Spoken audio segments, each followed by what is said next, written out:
Hola, hola, hola. Sí, buenas noches. Frank, Buenas nuestro noches. querido columnista historiador cubano, ya venimos con todo. Perdoná porque te teníamos ahí en la gatera. Lo de Frank era recordarte y recordar a la gente, Fernando, que el 20 de noviembre, el jueves pasado, fue Día de Exacto. la soberanía nacional. Nacional, exacto.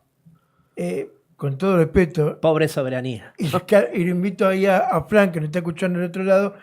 Frank, a ver, ¿tenés algo para contarnos? ¿Qué es lo que vos pensás cuando escuchás la palabra soberanía, Día de la Soberanía? El otro día, aprovecho para contarte, Fernando, estuve visitando la casa que me venía diciendo ya hace tiempo, fui a visitar la casa de Rubén Cartier, te digo, hasta hoy me quedé, o sea, no, es imposible, al momento de entrar a la casa de Rubén, eh, es sin palabras.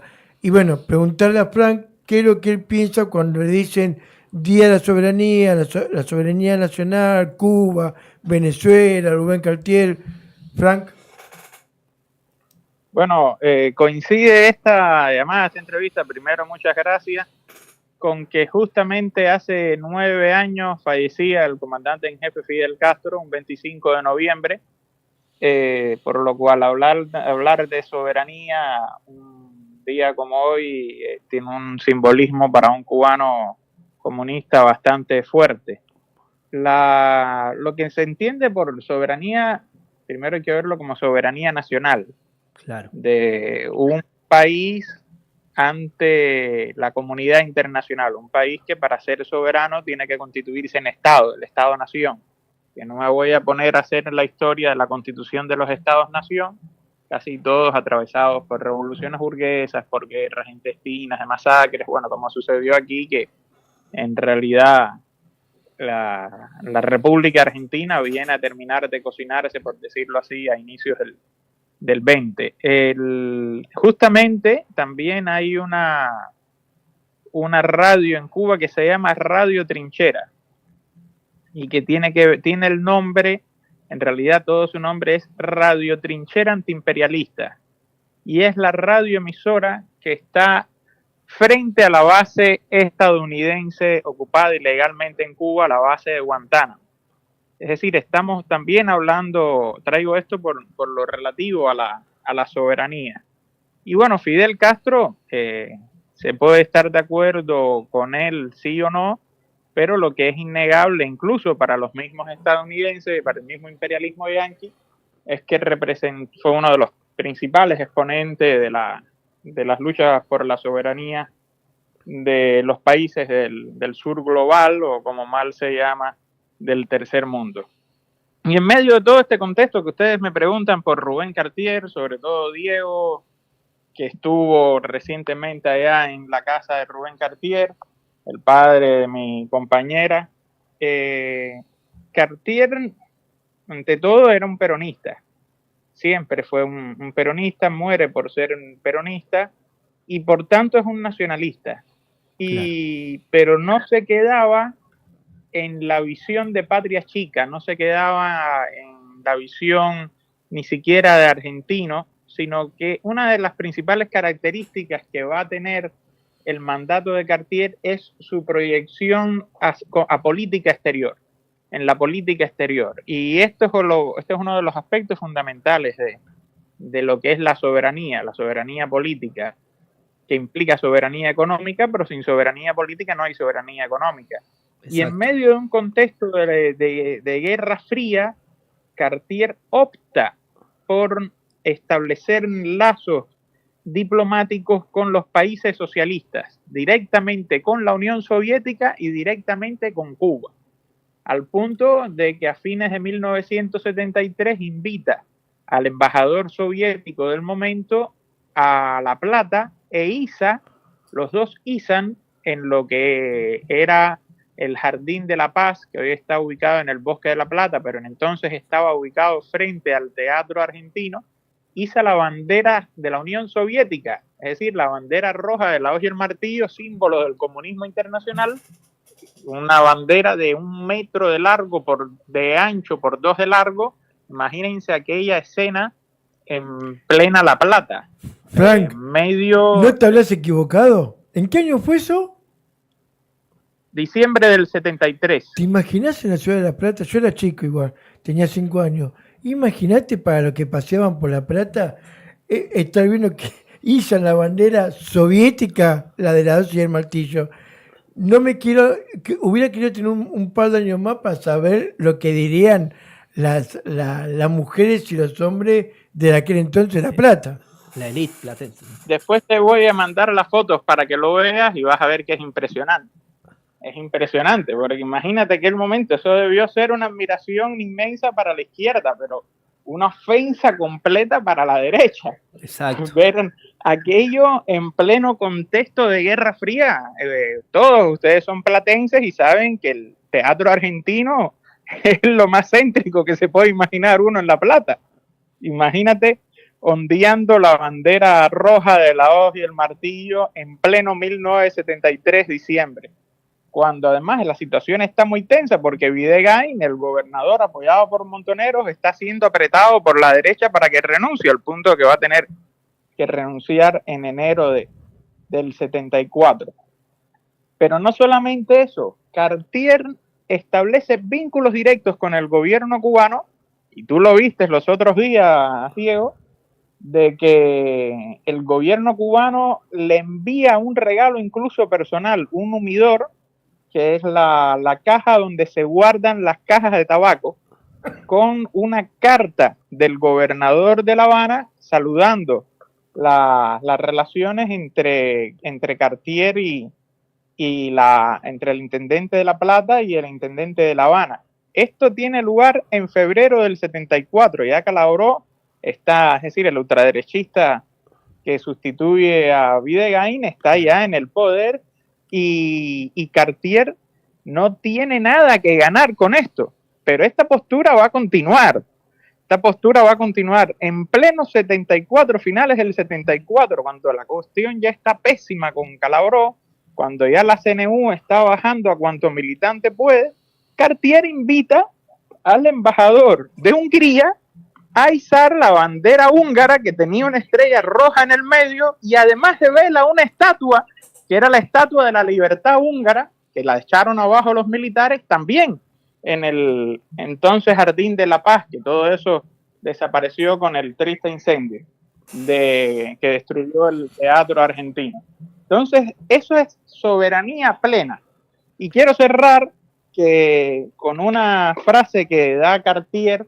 Él asiste en noviembre del 74 a una cumbre de alcaldes de América Latina que se celebró en Guadalajara. Y voy a leer un pequeño fragmento para que vean la proyección de la soberanía que tenía Cartier a nivel continental también. Cito a Cartier: América Latina mantiene estructuras implantadas en la lejana época de la colonización hispánica. Si hemos llegado a la mayoría de edad, si somos libres, soberanos e independientes, debemos mirar para implementar las adecuaciones que nos coloquen en las deseadas posibilidades, para alcanzar los cambios suficientes y necesarios con los modelos propios de nuestras conformaciones. Si hay una cultura latinoamericana, pregunto, ¿no hemos de hallar la estructura significativa para tal renacimiento? Es decir, se está cuestionando incluso el sistema vigente, llamando a construir el propio camino de la patria grande, llamando a refundar el renacimiento de América Latina y a romper incluso con todo vestigio de colonialismo y neocolonialismo. Y este es, por eso yo digo siempre, el intendente más a la izquierda que ha tenido La Plata, un intendente que asume predicando por el socialismo nacional. Hoy se me ocurrió que de donarle un ejemplar de su discurso a la biblioteca donde trabaja, Diego, y para que la gente pueda acceder a las palabras directas de Cartier, un intendente que hasta último momento está preocupado porque cada niño tenga su guardapolvo, de llevar música a las escuelas primarias, de priorizar la salud, la educación, que habla bien claro diciendo que las vías miserias son por culpa del capitalismo, es un ejemplo único para poder comprender que la soberanía nacional solo se puede alcanzar empoderando a la clase trabajadora. Porque aunque coexistía dentro del peronismo, y es lo que conlleva los grandes enfrentamientos, alguien los otros días hacía un meme de que el peronismo ahora resuelve las diferencias con gestos y antes a balas.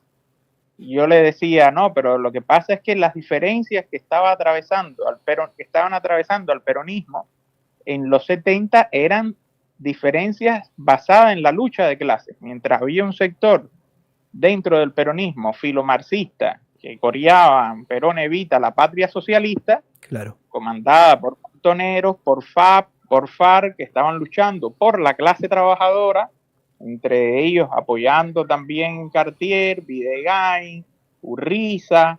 Del otro lado está el CDO, la AAA, la CNU, que también tienen una idea de soberanía nacional, pero potenciada desde el capitalismo, hablando de que la burguesía tiene que convertirse en una burguesía nacional que esté en contra tanto de la Unión Soviética como de Estados Unidos, porque lo que quieren construir es una Argentina que sí, por ellos puede ser una Argentina imperialista. Ese es el nacionalismo por el cual a veces viene la derecha. Fran, la denominada tercera posición del peronismo. Sí, nacionalismo con Z, no con C. Exactamente, porque ese nacionalismo con Z, como bien acabas de decir, el nacionalismo de ultraderecha, de los nazis, también es nacionalismo. Pero lo que hace es que impone a la burguesía por encima de la clase trabajadora. Por eso el nacionalismo en los países del mal llamado primer mundo es inevitablemente imperialista. Pero por eso mismo el nacionalismo en los países del tercer mundo inicialmente revolucionario. Ahora llega el punto, fíjate que hoy estaba hablando con el historiador argentino Osvaldo Coyola, uno de los más grandes historiadores de la historiografía continental, y estábamos hablando de los orígenes de la revolución, y me cuenta de una frase que después encontré de Fidel, que cuando triunfa la revolución, él trata de evitar enfrentamientos con Estados Unidos y dice, no somos comunistas ni peronistas. Fíjate qué llamativo, porque estos pocos días después de triunfar la revolución, enero del 59, ¿por qué no somos peronistas? Porque era el monstruo del nacionalismo antiimperialista hasta ese momento. Si no eras comunista en América Latina, si eras antiimperialista, eras peronista, porque había sido un desafío muy grande contra Estados Unidos. Y por eso es que hasta incluso en ese momento, hasta la misma ultraderecha, cuando tú empiezas a revisar los pasquines, la propaganda de la ultraderecha que estaba enquistada también en el peronismo, también dice contra el imperialismo yanqui, contra el imperialismo soviético. Los dos son lo mismo, porque tienen que diluir su anticomunismo, están forzados a diluir su anticomunismo en un falso discurso nacionalista. Al fin y al cabo, cuando la burguesía crece, va a aliarse con el gran capital extranjero. Ese es Calaboró desde que están las elecciones, que él llega ya como vicegobernador, está diciendo, bueno, sí, pero hay que aliarse con el capital extranjero. Es el menemismo adelantado, es la avanzada menemista. Que ojo, estoy hablando del Menem de los 90, porque el Menem de esos 70 llega a ser candidato por el Partido Auténtico Peronista. Claro, es decir, exactamente. El partido de Montonero. Claro, después se dio vuelta. Exacto, porque todo esto hay que entenderlo de a poco dentro del contexto histórico del momento. Y bueno, básicamente eso es la soberanía que la patria peronista o la patria socialista. Y la patria peronista tampoco estaba reñida con la patria socialista, porque el socialismo nacional lo propone incluso el mismo Perón. Él dice, el socialismo nacional es la continuación del justicialismo. Ojo con eso, ¿no? Como él dice que el justicialismo dio un salto hacia adelante. Hay una obra de Perón que a mí me llama la atención, que es muy poco divulgada y que se tiende a confundir con un pacto político que tiene un nombre muy similar, y es La Hora de los Pueblos. Sí. Yo llamo a que lo lean.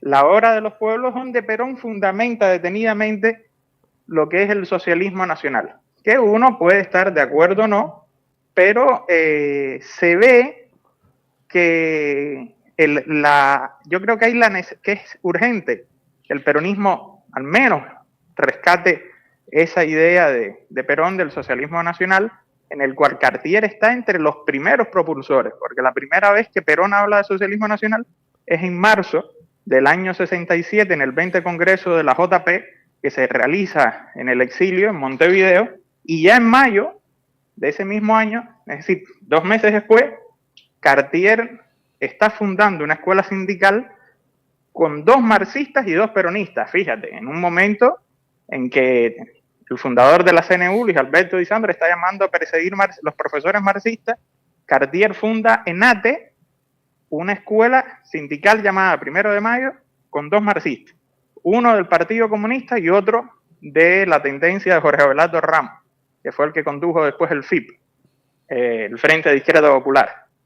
Y ahí él empieza a impulsar el socialismo nacional, Cartier, constantemente en sus discursos en el Instituto Rosa, que esto es muy valioso, porque en realidad el socialismo nacional no empieza a usarse con fuerza hasta que Perón en el 68, es decir, vean la línea cronológica, marzo del 67, Congreso 20, Congreso de la JP, y Perón después, a fines del 68, escribe La Hora de los Pueblos y empieza a lanzarse la idea de socialismo nacional. Y es en el 71 que vemos una hemorragia de textos publicándose sobre el socialismo nacional. Carpani, que no solamente era pintor, sino muy buen teórico, escribe el socialismo nacional revolucionario. Empieza ya ahí a aumentarse las interpretaciones, que Jorge Abelardo Ramos no habla de socialismo nacional, ni Hernández Arregui, sí. Hernández Arregui va a hablar más de liberación nacional, claro, que es el término que más va a usar, no socialismo. Liberación nacional. Sí. Exactamente, Liberación Nacional, que es uno de los libros preferidos de nacionalismo y liberación de Cartier. Está ya en la casa apuntado, subrayado, lo usa en la escuela sindical 1 de Mayo. Cartier es una pieza fundamental que tiene que estudiarse, aprenderse y servir ahí está, de orientación ideológica hoy. Ahí está, a eso íbamos a apuntar, compañero. Tiene que estudiarse, tiene que visibilizarse su pensamiento, su obra, su trabajo. O sea, esta tarea tiene que ser tarea nuestra. Y aparte, Frank, sí. Te digo más, esto como para ir metiéndonos en el tema siguiente, y con lo que está pasando, inclusive con lo que está sufriendo, que ahí nos mandó un compañero del Frente Campesinado en Venezuela, estas horas letales, qué importante que es la soberanía, porque con la soberanía le da de comer a los pibes, con la soberanía ningún chico deja de tener educación, con la soberanía podés hasta de repente tener soberanía para izar la bandera comunista en el Teatro Argentino, como en su momento fue. Exacto. Soberanía es permitirnos pensar como quieramos pensar con total autonomía. Nada, agradecerte, Frank, si querés decirnos algo más antes de irnos al corte, y bueno, seguimos al habla. Bueno, muchas gracias, seguimos trabajando. El libro sobre Cartier que estoy terminando saldrá en enero del 26, porque ha sido una investigación que han ido apareciendo documentos uno tras otro, han aparecido manuscritos que no se tenían. Lo único que voy a decir es la que se trae con ese libro, Frank. Sí. Ha sido una investigación que han ido apareciendo muchos datos, consolidando a Cartier dentro de una amplia izquierda peronista que no se le tenía entendido así, porque en sus últimos momentos se alinea dentro de lo que se llamó el peronismo verticalista, que apoyaba a Isabel, pero en el caso de Cartier, apoyar a Isabel es estar contra Calabró. El Cartier no apoya el operativo Independencia, Cartier no apoya el plan Celestino Rodrigo, Cartier continúa recibiendo apoyo de la unidad básica 20 de junio de Villa Elvira, que era controlada por Montoneros, y todo esto va a provocar que cuando asesinan a Cartier, Isabel no envía ni un ramo de flores, no hay nada del Poder Ejecutivo Nacional pronunciándose al respecto, porque Cartier apoyaba el gobierno constitucional en contra del golpe militar. Ahí yo te pasé hoy, está, búsquenlo, el canal de YouTube Rubén Cartier In Memoriam. Justamente hoy, casualmente, subimos la primera entrevista digitalizada que se le hizo a Rubén Cartier en marzo del año 75. Se le hizo una entrevista por el desaparecido Canal 9, y hoy, 50 años después, bueno, podemos disfrutar todos, quien quiera. Está en un canal que se hizo hoy, Rubén Cartier In Memoriam. Van a poder ver hablando a Cartier, su proyección de gobierno, los entramados políticos del momento, de todo lo que estaba sucediendo en ese instante. Bueno, muchísimas gracias, compañero. Gracias, Frank. Impecable.